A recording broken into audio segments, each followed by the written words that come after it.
Saddoris. Okay, so I like to pace when I talk, so let's make sure everything works. All right, so the technology of a growth mindset. So something I want you to remember, most importantly today, is the technology is going to change. It changes every 3 to 5 years. This mindset, though, shouldn't. So this should stick with you for the next 10, 20, 30 years. And a lot of you are already doing it, you may not recognize it, okay? So let's jump into the agenda. First, 3 reasons why tech is more important than ever. Addressing the fear of tech. Solving some of your biggest problems with it that we found in your industry. Building a culture that welcomes it with open arms. 2 secret weapons to get it implemented. And how to avoid the fear and tech fatigue. So I know what you all are thinking right now. Oh, too far. There we go. I'm too busy. I don't have time. How do I know if it's even gonna make a difference? Why should I bother? In my workforce, they're not interested. We've tried it, it hasn't worked before, right? How many people are feeling this right now in this conversation? Raise your hand. Right? This is a concern. This is what happens, and it's not your just industry, it's all of them. So, let's talk about the number 1 reason why it's more important than ever. In the next 2 years, 75% of your workforce is going to be millennials. Oh yeah, right? And see that iPad right there? It's what they grew up on. It's what they're used to. That's their babysitter. Right? They grew up on a keyboard. They don't know cursive. Okay? So you have to be prepared for this. This is what they expect. They had it in their cars, they had it in their schools, they had it in their houses, their homes. They need to have it in their workforce. All right? So think about that. Number 2, nobody wants to work. How many times do you guys think about that during the week? Can't hire anybody. Nobody wants to work. So I've done a lot of research on this. Spent a lot of time going to seminars and understanding what's happening. It's kind of fascinating. So number 1, there's 4 reasons. Because it's not true. It's not that nobody wants to work. Unemployment's low. It's actually happening. I don't know why somebody needs to teach me how to use technology. Baby boomers. It's the largest population in human history that is leaving the workforce. Okay, I'm going to say that again. The largest population in history, they're no longer going to work. COVID pushed some of them out early, and it's going to continue to happen. And they're not coming back. Okay? Number 2. STEM degrees. Science, technology, education, and medicine. That's what we were told to go to school for. That's what we've done for the last 15, 20 years, STEM degrees. So now that we're all out in the workforce, there's all these jobs at it. We don't want to work on the shop floor. We don't want to do installing. We want to do what we were told we were going to get to do. Right? The expectation has to change. It hasn't changed yet. But this is one of the driving forces.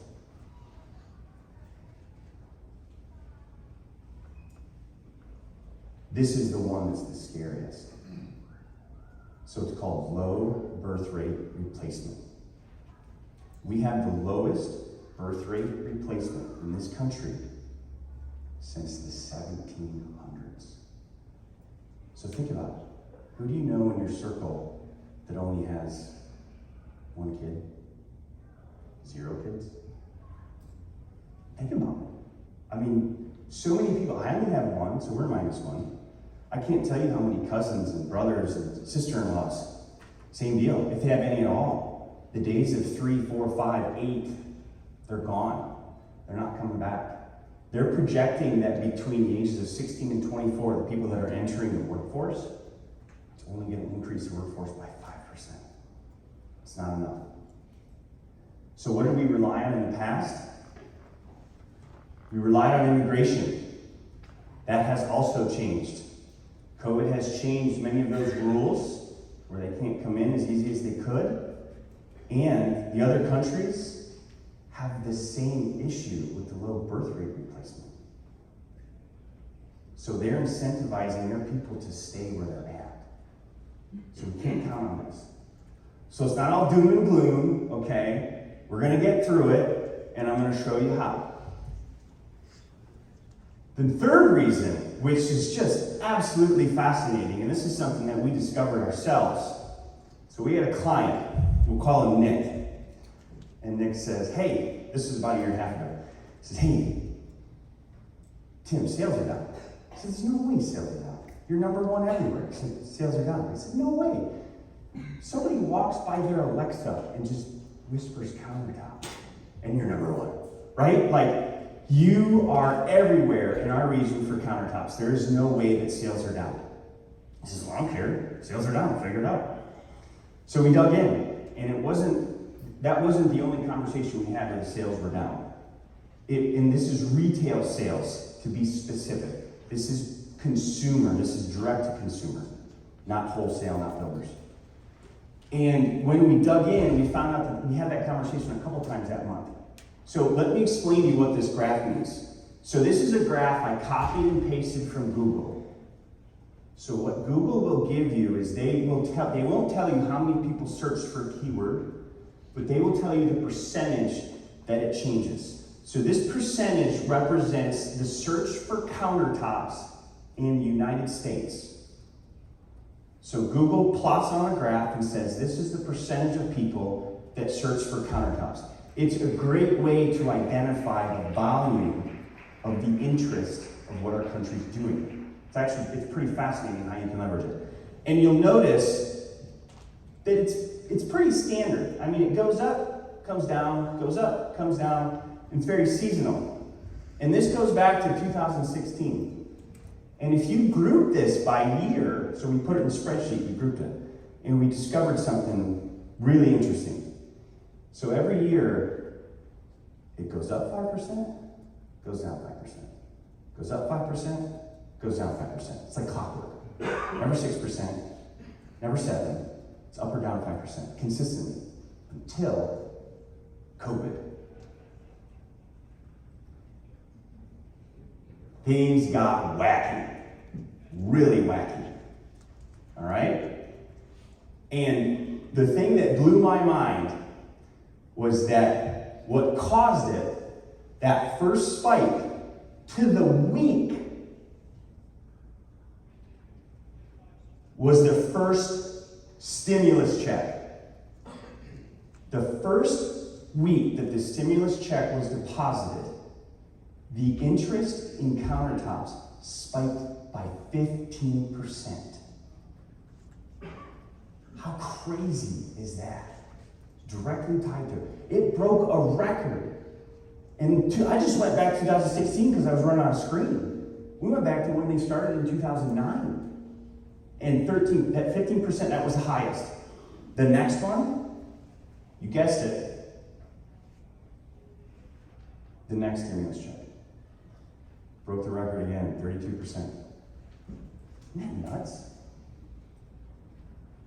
And the last one, 13%. So here's the point I want to make with this information. Everybody in here has had a banger year. Everybody. You've all broken your sales records. Everybody's shaking their heads. It's the conversations I've had. Now is the time to invest. Put the time in the technology, because things are going to change. You don't know how they're going to change, but things are going to change. And this year's been a blessing. Okay? So I just want you to think about that. Think about how you're going to accommodate what's coming. Okay, so we've talked about what's been happening. Let's talk about how we're going to plan for the next decade. Good news. Baby boomers are in transition. They're updating their houses. They're selling their houses. They're buying new houses. A lot of money's flowing. So we listen to a lot of phone calls when they come in, the sales reps, and we help coach the sales reps perform better retail sales. And it's very common that many of them are baby boomers. Now, there's no actual studies about it, but just from what we've seen, that's what it is. And it makes sense when you think about it. The bad news. The working generation is shrinking. Your workforce is shrinking, and it's shrinking everywhere. So we have to do something about it. And there's 3 ways to approach it. You want to focus on better tech. So great definition for better tech is that one person that you have can now do multiple jobs. That's what technology does. Technology allows that one person you have, instead of doing one job, they can now do 3 or 4. So think about that when you're making your investment. Number 2, better training. So if a line cook applies to your job, 5 years ago you could have turned him away. Now you might want to second guess it. Can you train him? Maybe for not the job that you have, but can you promote within? And can you train that line cook to take the other position? We have to change the way we're thinking now. And then number 3, culture. You have to have an awesome culture. You have to put time into it. You have to think about it. You know, the days of go out and work in the warehouse, I don't care if it's 105 degrees. Those days are over. Because they can just take the next job down the street and get the $500 sign-on bonus. Okay, so we've talked about, we know we need it. We know what we got to do for the next 10 years. This spreadsheet right here, I get jazzed up, right? I see all these colors, I see all these numbers. How many people in here want to throw up when they see it? That's my wife. This just makes her want to gag. So let's talk about some ways to kind of address the fear of it. Now, Cambria stole my thunder with the exercise of everybody saying how long they've been in business. So, I'm gonna have to do a little improv here. So how many people just started in business the last 5 years? Anybody? 1? Okay. So I want to congratulate you because this was a big step. Coming to this event, being with all these people. It is, man. And this is an incredible community because we all want to help you. And getting through the first 5 years is the hardest part of a small business. So just, right? You're shaking your head. I'm doing really good, but yeah. Good. But I think that's awesome that you came here and made that investment. Yeah, for sure. So let's go ahead and kind of skip ahead. So we talked about the 5 years. So how many people started their business in the 70s? Anybody? Or it was founded in the 70s? 60s? Not yet. You're next. Okay, so the 70s. These are the 2 tech innovations in the 70s. Innovations, Post-it notes, and floppy disks. We're still using them today in a matter of fact with floppy disks. Okay, 60s or 50s? 60s. Okay, so this was the 60s. Of course, the calculator. And cordless drills. Cordless. So these were the top innovations. And the decade before that, that's when credit cards came out and commercial flight. And all of you have used these in the last probably 48 hours. So we've had technology come at us before, we've adopted it, and we're still using it today. Now, I've prepared a magic trick. You see this shiny black thing right here? So if I take this, and if I tap it 6 times in just the right order, an extra large pepperoni pizza with double cheese and green olives is going to be here in 20 minutes. Right? How incredible is that? You guys have this in your pocket. You're doing it now. You can do it in your business.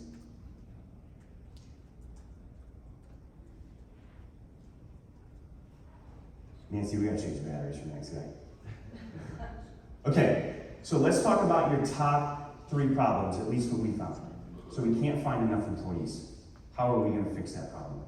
So after this event, we're gonna work with ISFA. We've got probably 15 things that we've identified that can help with some of these problems. I only got time for 1. So can't find enough employees. The best people aren't looking. The people that you want are not looking for a job. So how do you get in front of them? How do you get their attention? Well, that's where technology comes in. So there's this super slick technology called geofencing.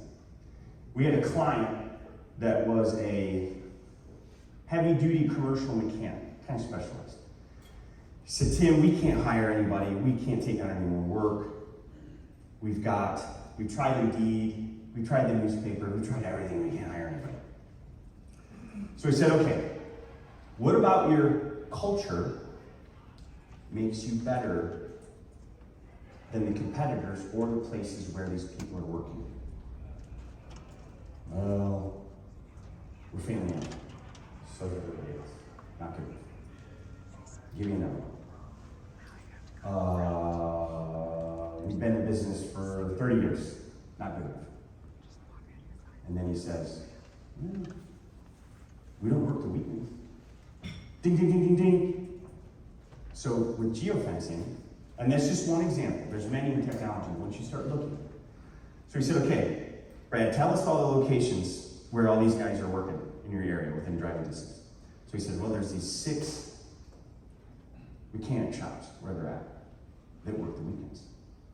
So we went on a map, used the technology, we circled all 6 of these locations. This gets really creepy, okay? We circled all 6 locations, and then Saturday night, 8 p.m., we took over their phones, and we said, tired of working Saturdays? Come work at Toledo Spring, and you'll never have to work a weekend again. And they had 6 applicants on Monday morning. So it can be done. You just have to think about the technology and talk to the people that are doing it. Okay, growing your sales and revenue. This right here is your customer for the guys that are retail and customer for wholesale. There was a study that was done where 74% of their research is done before they even call you. So that means they're looking at your website, they're looking at your Google reviews, they're looking at your Facebook page, they're looking at your materials, your inventory online.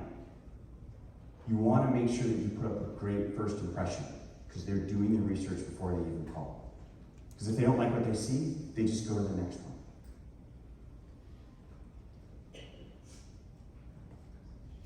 And then number 2, marketing. So that's your traditional marketing campaign. You don't know what's working, you don't know what's having impact, right? You just throw something in the wall and it sticks. So that technology is getting so advanced. So what can be done now is you can say, I want to sell countertops in this zip code to this demographic.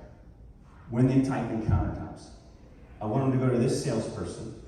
I want to listen to their phone calls to see how good they close, and I want to make sure we followed up with them 10 times. It's absolutely incredible how this technology automates all that. And you can determine at the end that if that sale didn't close, you can go all the way back and you can change the zip code to a different zip code.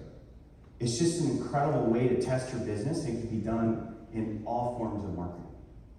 So start to think about that. When you're doing marketing, if you have a marketing company, they should be able to tell you what the ROI is. They should be able to tell you what's working and what isn't, what drove sales, what didn't. If they're not, ask them, because the technology's there, and a lot of them are afraid to be held accountable.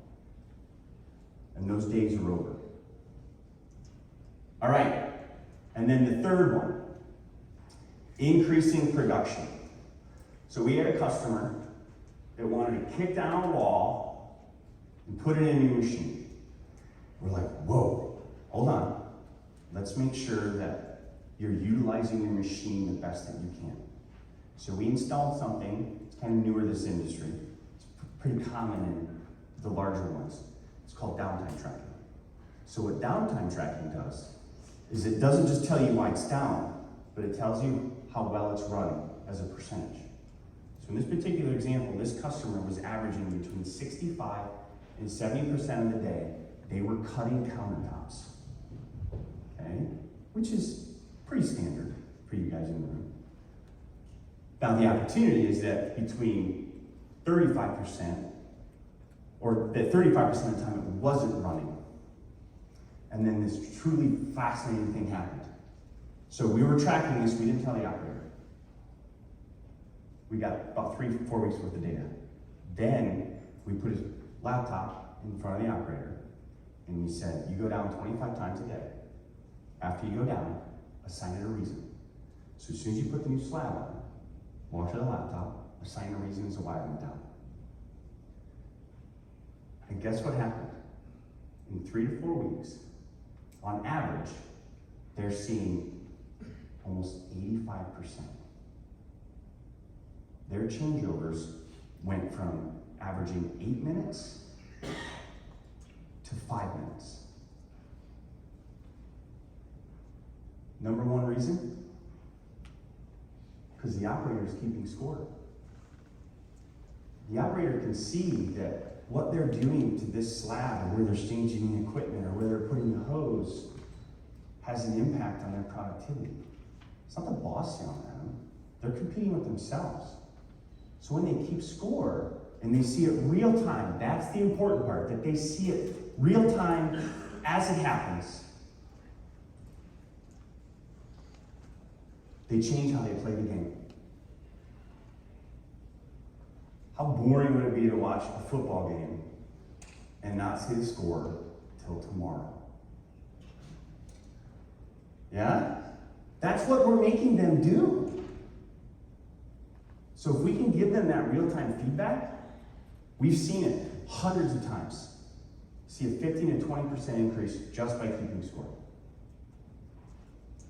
All right. Hopefully you got a little confidence. We recognize we need to do it. We know there's some technology solutions available. How do we build a culture that welcomes tech? So there's 2 things we found that work really well. First, we identify what we call a project champion. So how do you identify a project champion?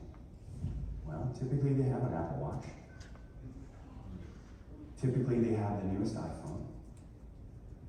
When your computers, or somebody's computers stop working, they're the person you call, the person that comes help. They're the best type of people to run technology projects. And you have to have a project champion to see it through. Now they don't need to be the leadership that's telling other people what to do, because I'll show you how we can get around that. But that's the person that's gonna dig in, they're gonna be the go-to person, they're gonna be what we call a tech evangelist. They're gonna love it so much, they're gonna spread it out through the rest of the group. Because now it's not the owner saying, you gotta use this. It's somebody else that they like and trust, a peer that says, man, this is awesome, I love it, I think you should use it too. That's where we've seen the biggest impact. So now you have a project champion, how are you gonna get it done? So when I started my career, I was 19 in technology, making snack pack pudding. All right, come home every day smelling like chocolate, it was awesome. And I had to help implement some technology on the floor. And I'm working with a dozen people that are old enough to be my grandparents. This was before everybody had cell phones. Like, this was challenging. So this is where the concept of I was taught about the way rolling agendas work, and I know we're going to cover EOS later, but a rolling agenda, it's really simple. All it is an ongoing document that has at the top what you're talking about today, discussions, to-dos, and then the week before that, or the week after that, the week after that, the week after that. So you can see a history of what's happening. So that's part of the secret sauce. The rest of the secret sauce is, okay. So when you have these meetings and you're talking about, I want to implement this new piece of software, or we want to get this new machine installed, and I have a team identified. You have one meeting, and you only have one goal for that meeting. Do not talk about anything else. You guys will get on a tangent, you'll lose energy, bad idea. Just talk about that one thing. If you do it right, you can get them done in about 30 minutes. Number 2, when you build your team, don't tell them what to do. Let them come up with the ideas themselves, and let them commit to it themselves. So if Susie Q comes up with this idea and says, man, it'd be great if we could do this. And then you ask the team, hey, what do you guys think? Should we do this? Everybody says yes. And you say, okay, who wants to do it? Most of the time, Susie's going to raise her hand. So on the rolling agenda, you just say, Susie Q is going to do this. And then you ask her, how many weeks do you need? Because we meet every week. So I'll get done by next week. Okay, so you write it down. That's it, piece of cake. Not telling her what to do, she committed to it. She feels a part of it. And that's where you're keeping score. So you're writing down who's doing what. Susie Q is going to have this done in a week. Now when she gets it done, you better celebrate it. Doesn't matter how small it is, celebrate it. People want a positive environment. They want to feel like they're impacting where they want to work, where they're working. They want to have an impact on the culture. That's a great way to do it, is to just celebrate that it's done, it's working great. Now, if Susie Q comes up with a terrible idea, you still got to write it down. Put it in the parking lot. So the parking lot just sits at the bottom, and it's it's not a graveyard, it's just a place for ideas. Because many times in 2-3 years, that idea will make sense. And you may not agree with this, but they know more about what's going on than you do. They're out there every day. They're working with this, they're gonna have to work with it. And you may not agree with it, but they know more about it. So just write it down. You may not be ready for it, but just document it. And the last and most important in my mind is your presence stresses the importance. Nobody's going to get this done better than you. And if you're good at it, you get it done in 30 minutes to 15 as long as you follow the goal for the meeting. But if you're there, you're creating a sense of urgency. And I think EOS only allows you to do 1-2 projects at a time. I don't want to steal your thunder, so. Yeah, you never found what you're after. Yeah. So he's going to dig into different methods to do this, but this is how we do it. All right, so we talked about culture. How do we get rid of the fear and the fatigue that comes with tech? It's scary. It's something new. It could change everything. What do we do about it? Well, here's a way to look at it. When you're making a decision, and you're thinking about putting something in, if it doesn't make your life easier, don't do it. Something better will come along. The technology is changing so rapidly, it will get better. Number 2. When's the last time you ran to the junk drawer and pulled out the scissors from the Swiss Army knife? Right? We don't do that. Be careful of Swiss Army knives. A Swiss Army knife is technology, software, whatever, that says they can do 25 things. They can't. They can do 3 really well. Figure out what they are, ask them. They'll tell you. You guys are shaking your heads. Exactly. They can do 3 really well, and they can do it better than anybody else. Ask them what it is. Because all that other stuff is just noise, just distraction. Okay?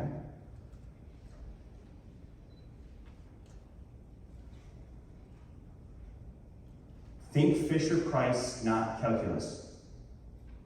Needs to be easy, or your people aren't going to use it. A good test, when you're trialing something, can you get through it 3 clicks or less? If you can get through it 3 clicks or less, it's an awesome piece of software. They put a lot of time making sure that your team will be able to use it and adopt it. This one is changing, but it needs to change. Now that the cloud is taking over, the software is somewhere, who knows where, you can negotiate a month to month. You're not going to buy a car without driving it. Why are you going to buy a piece of software that's supposedly going to revolutionize your business without using it for a little bit? At least try one of those Swiss Army knife gadgets, right? One-man bands. I was a one-man band 15 years ago, so I'm thankful for that. And they will give you a good deal, and they will give you their ear. So if you want to make changes to their software and you want to see it in a week, one-man band is the guy for you. So he'll do things just the way you want it because you're his top customer for now. Now, the downside of that is you're the guinea pig. He doesn't have the resources for a giant engineering team, giant testing, right? It's just him. Maybe on the weekends, you don't know. So you're the guinea pig.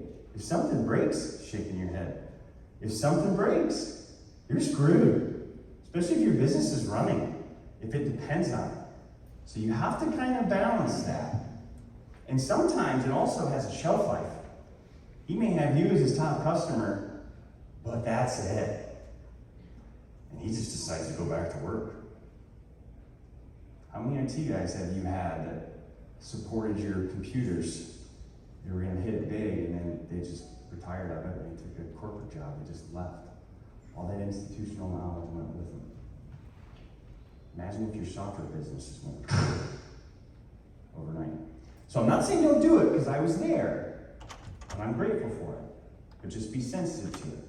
Just weigh out your risks before you commit. All right, it's easy to look good on a website. Anybody can look good on a website, especially now. You can fire one up in 5 minutes. Talk to the references. Talk to the guys in the room that are using it. Are they everything that they say they can do? Find out for yourself. And then number 7, if you have mastered 1 through 6, and you're a technology company and you enjoy it, this is what I call the shiny object syndrome. Gotta hit the brakes. If you try to implement too many projects, you are going to destroy your team. Oh God, Tim's coming back from a conference. What are we doing now?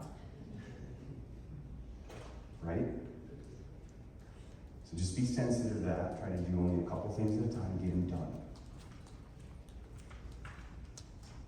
Okay, better late than never. So now hopefully you're thinking that, okay, I'm ready to go. Got the confidence, I'm ready for technology, but I'm behind. What am I going to do? So this right here was the toy of Christmas a couple years ago. This was it. This was what everybody wanted. Now, what a lot of people don't know, this toy cost 250 house fires. Right? So the people that were first to market,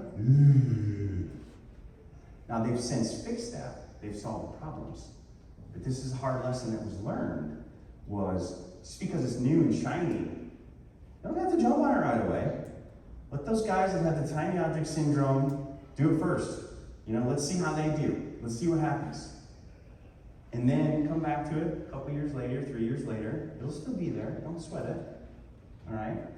But I just wanted to point out that it's better late than never. It's okay to delay and wait. And then the last, when you abandon ship.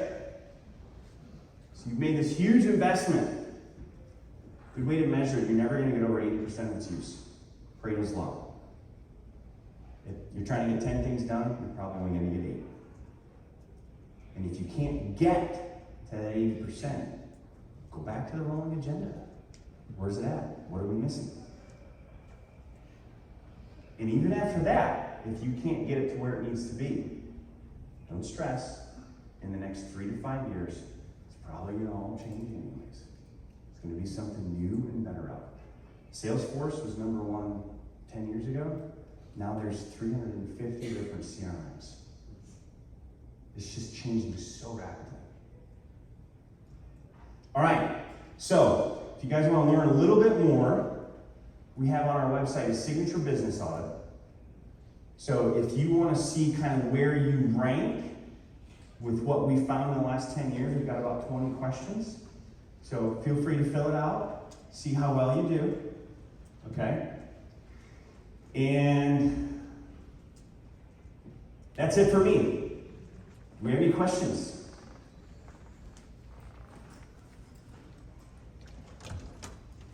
Tell us about living in a motorhome. Living in a motorhome. That's an interesting story. I'm curious. Yeah, so 6 months out of the year, so we started homeschooling before COVID. Schools have gotten a little crazy, I think we can all agree with that. And we work from home, so we bought a motorhome, and we traveled 4 to 6 months out of the year. Thank God for Starlink, that's for sure. And I will tell you though, it sounds glamorous, but we're living in a box. And when we have a marital discussion, right, there is nowhere for me to go. Nowhere. So it's definitely helped me with my negotiation skills. I think that's awesome. Yeah, it is pretty cool. So, any other questions? Travis? As far as machine tracking, we have the tracking systems on our, our clock machines, but we're not really using them to watch. How do you go about implementing your systems? So you want to look for the term downtime tracking, and I'm not sure if Baca or Park has an option, but what's going to make the difference again with those machines is they're keeping score, but they're not reporting it until the game's over. So the quarterback doesn't see how well he's doing, how well he's playing. So you need to find a solution. I mean, we have a solution, there's plenty of other ones, but you want to find a solution that gives them that real-time feedback so that they know how well they're playing. Okay? So with Gen Z reportedly being as big, how later people you see anything drastically changing, or is it the seamless transition to zero? That's a fantastic question. So we just hired a marketing manager, and we got some resumes, and we had one from Columbia. She just graduated. She had a bachelor's degree. Are you ready for this? She had a bachelor's degree in dance, ecology, and evolution. That was her degree. And she was applying for a marketing position. So these kids that are coming out of college, they're just so ill-prepared. Like, what is she gonna do with that? Right? So my answer to that is it's just kind of more of the same, you know? They want technology though. Like we have, as a technology company, they gravitate to us. We got 107 resume submissions. But it's because we're leveraging technology, like we talk about it. And how you get to use it, and how it makes your life better, and how we're all about culture. And they just did that shit up. When you talk about adopting technology for fab shops that maybe don't have it yet, where would you suggest they start? Like what type, would it be a CRM, would it be? So great question, adopting technology for a fabrication shop that hasn't started. So we did a podcast, no, it wasn't a podcast, it was the article. It was an article a couple months ago where there's a great book that's called The 4 Disciplines, and very similar to EOS, but it helps you kind of identify what to work on first. So if you were just kind of calm your brain and just think that everything was going to be status quo for the next month, and I could get in the motorhome, and everything would be perfect, okay? And if I were to change one thing, what is that one thing that would have the most impact on my business? And that's where we start.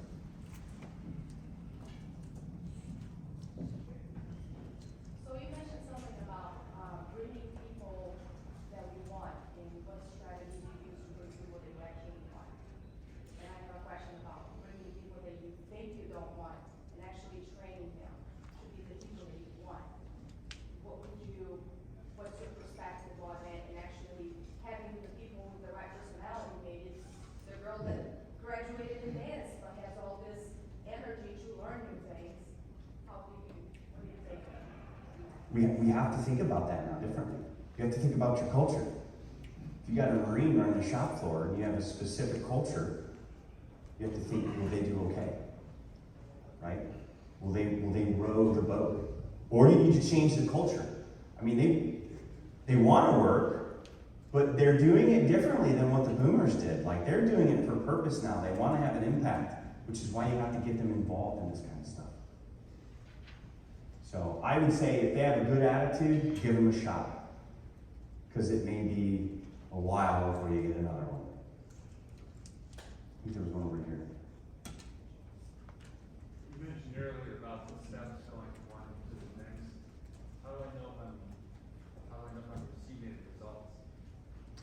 So before you start, I think, If I'm putting money into it, how do I know I'm getting my money? right. So before you start, you want to figure out where the goalpost is. So ask the company that you're working with, how do I know I've made it? How do I know what 100% looks like?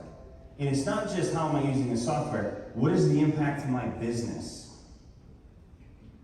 And that'll help you make a decision too whether it's the right one, because if they can't answer that, they shouldn't be selling it. Because then they're just selling you on features. You want to know how it's going to impact your business. And they should be able to predict it. There's another one over here. I clicked it up over here, so I'm gonna need it. Nobody? Okay, cool. Thanks, guys. Appreciate it.